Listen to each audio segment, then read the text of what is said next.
Beans fry రెసిపీని సింపుల్గా టేస్టీగా చేసుకోవాలి అంటే ఒక్కసారి ఈ మెథడ్ ఫాలో అవ్వండి, చాలా టేస్టీగా ఉంటుంది.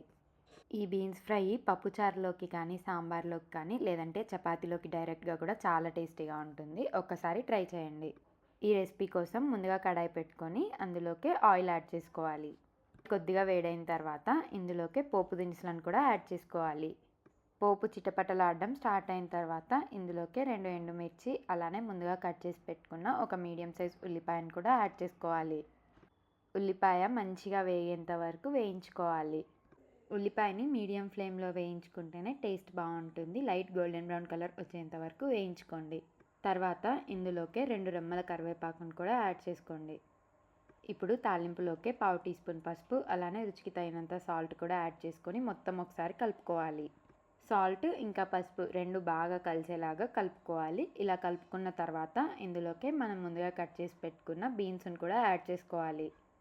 బీన్స్ని ఇలా సన్నగా కట్ చేసి పెట్టుకున్నారు అంటే బీన్స్ బాగా వేగుతాయి. మరీ పెద్దగా కట్ చేసుకున్నారు అంటే సరిగ్గా వేగవు.